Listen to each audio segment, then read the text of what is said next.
한날 한시에 반등하길 맹세한 건 아닌 듯.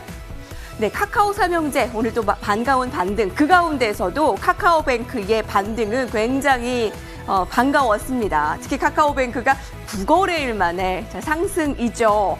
공매도 부담이 완화될 수 있을까? 상승 전환 후에 또 7% 상승, 변동성도 대비를 하셔야 될 것 같습니다. 기관의 의무 보유가 해제되고 또 공매도 우려에 여러 수급적인 부정적인 영향의 8거래일 연속 하락을 나타낸 바 있는데 지난 10일에 코스피 200 지수에 특례 편입된 이후에는 공매도 규모까지 커졌습니다. 특히 지금 시장에서 카카오에 이어 카카오뱅크는 공매도 2위 순위인데요. 이 공매도는 점차 감소할 것으로는 예상을 하고 있습니다. 카카오뱅크 기업 공개 당시 다른 금융주 대비해서 PBR이 10배 수준으로 정해지면서 고평가 논란에도 휩싸인 바 있는데요. 자, 이렇게 최근에 부침을 겪고 있는 카카오뱅크도 분석을 해봐야 되겠네요.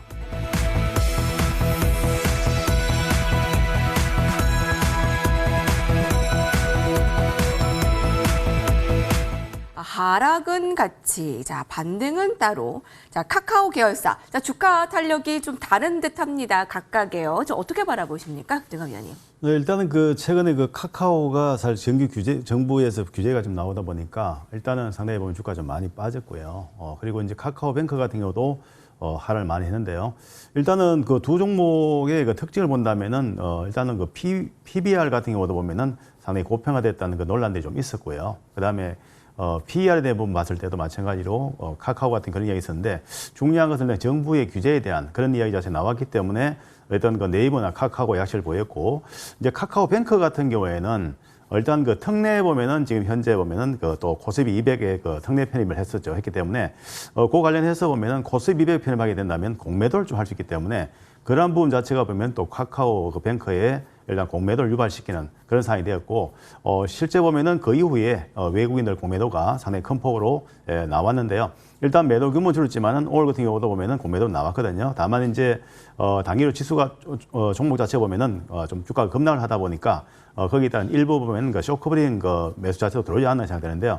일단은 전체적인 상황을 봤을 때 지금 카카오뱅크에 대해서 좀 생각한다면은 일단 뭐 여러 가지 이유가 있겠지만은 특히 고평가의 논란입니다. PBR이 상장하고 나서 10배 이상 좀 나왔었고요. 그리고 은행 평균 봤을 때는 PBR이 0.5 정도 나왔거든요. 그렇기 때문에 그거 본다면은 거의 한 20배 가까이 보면 고평됐다는 논란이 있었는데 물론 이제 플랫폼이라는 그런 플랫폼 기업이라는 그런 인식으로 해서 주가가 좀 대접을 받았고 그래서 주가가 상당히 높게 좀 평가되었다고 볼 수 있겠는데요.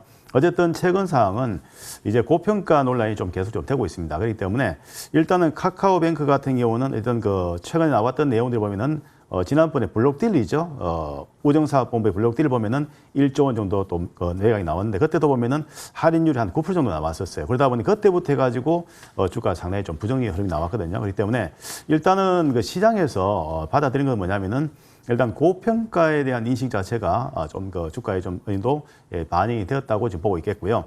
일단은 공매도 자체가 좀 감소하긴 했지만은 오늘 좀 물론 카카오뱅크가 주가 좀 반등이 나왔어요. 반등이 나왔지만은 이 추세적으로 아직 보면 상승으로 좀 돌아서기 어렵지 않나 생각되고요.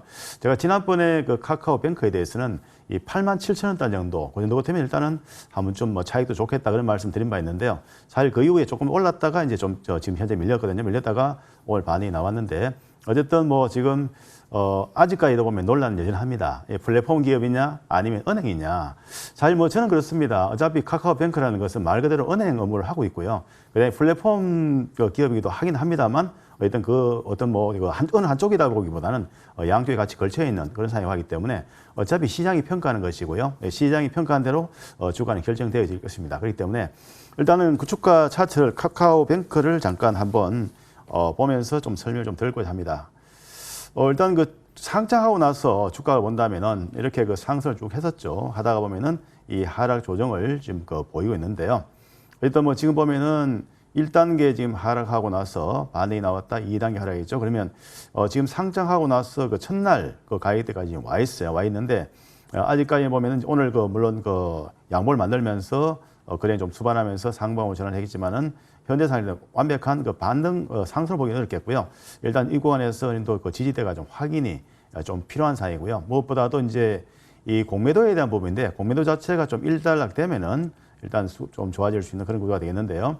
일단 뭐 최근에 연기금은 꾸준하게 좀 매수를 하고 있습니다. 매수를 하고 있고 다만 외국인들 매도가 나오긴 나왔는데 공매도가 나옴에도 불구하고 외국인들에서 매수가 나왔기 때문에 일단 전체 봤을 때는 공매도를 또 보면 상실시키고 매수했던 것이기 때문에 일단 그 부분 자체도 같이 연결해서 좀 볼 필요가 있겠습니다. 하여간 뭐 시장에는 말입니다. 지금 카카오 계열 전반이 보면은 특히 보면 카카오뱅크나 카카오가 주가 상당히 좀 많이 빠져서 상당히 좀 답답하신 분들이 계실 거예요. 다만 한 가지 지금 말씀드릴 수 있는 것은 카카오 같은 경우에도 지난번에 사실 보면 상당히 좀 이 좋은 트렌드들이 나왔었어요. 나왔다가 급락이 나왔거든요. 이 부분 자체가 뭐냐면 결국은 이 고평가에 대한 논란 이야기도 있었고 그 다음에 주가 자체가 보면은 이렇게 하락한 이유는 일단 정부의 규제에 대한 그런 거 부담이 있었는데 오늘 지금 반등이 살짝 시도되다가 이제 좀 밀렸지만은 일단 카카오 같은 경우도 일단 추가적으로 계속 급락할 가능성은 작다고 봅니다. 다만 이제 일종 바닥권 확인은 필요하지 않겠느냐 이렇게 생각되고요. 그리고 이제 일단 정부의 정책에 따라서 또 어떤 정부에 보면은 기업에 대한 뭐 어떻게 보면 하이테크 기업에 대한 보면은 어떤 인식 자체가 지금 규제의 대상인가 아닌가 그런 부분 자체가 보면은 계속 좀 논란이 될 텐데요. 그 부분 자체가 어떤 식으로 좀 진행에 따라서 이 주가에도 영향을 줄 수 있겠는데요. 일단 카카오 같은 경우는 좀 긍정적인 또 시그널을 냈었죠. 하기 때문에 그런 어떤 그런 부분 자체가 결국 이제 시장 친화적인 그런 또 정책을 편다면 또 상당히 보면 좋은 주가 흐름도 나오지 않겠느냐. 네, 그렇게 좀 전망을 합니다. 네. 카카오 계열사가 주가가 많이 빠져서 염려 많으실 텐데 이게 또 하루라도 정부의 정책이 좀 친시장 쪽으로 간다면 또 하루아침에 바뀔 수 있는 겁니다. 수급적인 면들은 모든 종목들이 다 겪는 일이지만 특히 카카오의 이 규제에 대한 부분에 이번에 발목을 단단히 잡혔는데 외국인 기관에 밀려서 카카오 등을 매수하지 못한 개인 투자자들이 좀 밀렸다가 좀 대기한 매수가 굉장했죠. 그래서 계속 이슈들 체크하시기 바랍니다.